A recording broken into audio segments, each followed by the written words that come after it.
स्वागत आहे। आजच्या व्हिडिओमध्ये आपण कांद्याच्या पातीची भाजी कशी बनवायची आहे, ती सुद्धा अगदी झटपट बनवायची आहे आणि आपण ही टिफिनमध्ये किंवा आपल्या रोजच्या जेवणामध्ये सुद्धा ही भाजी भाकरी बरोबर, चपाती बरोबर खाऊ शकतो। परंतु अगदी झटपट कशी बनवायची आहे, एकदम साधी आणि सोपी पद्धत पाहणार आहोत। तर या ठिकाणी आपण एकदम कोवळी अशी कांद्याची पात चिरून घेतलेली आहे। कांदे बाजूला करायचे आहेत आणि पात स्वच्छ निवडून त्याचे शेंडे कट करून आपण अशा प्रकारे ही भाजी चिरून घ्यायची आहे। आता एकीकडे आपण फक्त लसूण आणि मिरची वापरायची आहे। तर याची आपण खलबत्त्यामध्ये लसूण आणि मिरची चेचून घ्यायची आहे। त्याचबरोबर ही भाजी निवडण्यापूर्वीच या ठिकाणी मी डाळ भिजत घातली होती। या ठिकाणी हरभऱ्याची डाळ घेतलेली आहे। या ठिकाणी तुम्ही तुरीची डाळ सुद्धा वापरली तरी चालेल। ही भाजी आपण 2 ते 3 वेळा पाण्याने स्वच्छ धुवून चाळणीमध्ये नितळवून यातील पूर्ण पाणी काढून टाकलेलं आहे। म्हणजे पाण्याचा अंश यामध्ये अजिबात राहिलेला नाही। त्याचबरोबर जरी आपण कितीही पाणी नितळलं तरी आपण पाहू शकता की कांद्याची भाजी बनवत असताना या भाजीला भरपूर पाणी सुटतं। तर यासाठी आपण या ठिकाणी एक ट्रिक वापरायची आहे। या सुरुवातीलाच कढईमध्ये तेल वगैरे न घालताच आपण ही कांद्याची भाजी अशीच परतवून घ्यायची आहे। यामुळं या भाजीला अजिबात पाणी सुटत नाही।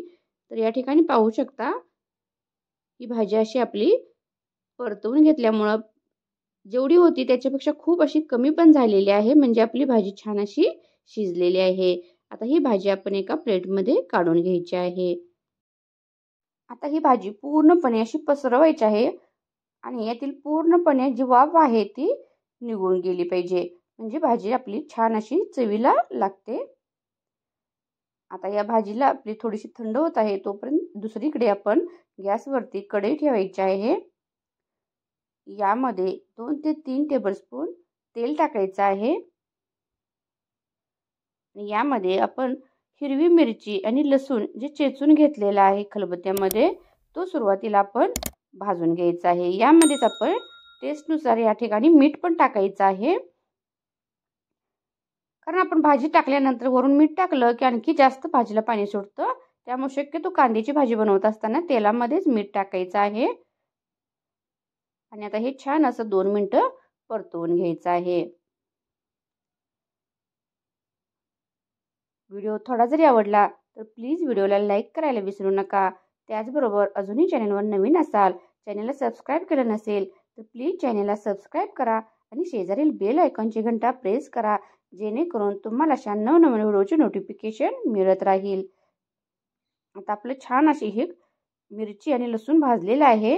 यामध्ये आपण भिजत घातलेली डाळ सुद्धा तेलामध्येच टाकायची आहे आणि अगदी 1 मिनिटभर हे सुद्धा आपण परतवून घ्यायचे आहे। आता या ठिकाणी 1 मिनिट झालेला आहे। आता आपण जी शिजवून घेतलेली आहे भाजी, तर तुम्ही लक्षात ठेवा आपण भाजी जी शिजवून घेतलेली आहे यामध्ये तेल पाणी काही न वापरता अगदी कोरड्या कढईमध्ये आपण थोडीशी परतून घेतलेली आहे। आणि आता ही भाजी यामध्ये मिक्स करायची आहे आणि आता थोडंसं आपण परतवून घ्यायचे आहे। अजिबात आपण काहीही एक्स्ट्राचं साहित्य वापरलेलं नाही। एकदम साध्या आणि सोप्या पद्धतीने भाजी बनवलेली आहे। तरी सुद्धा खूप टेस्टी अशी ही भाजी लागते आणि अगदी झटपट 5 मिनिटांमध्ये ही भाजी आपली तयार होते। तर नक्की अशा प्रकारे भाजी बनवून पहा आणि कमेंट करून कळवा तुम्हाला आजचा व्हिडिओ कसा वाटला। व्हिडिओ शेवटपर्यंत वॉच केल्याबद्दल मनापासून धन्यवाद। चला भेटू नेक्स्ट व्हिडिओमध्ये।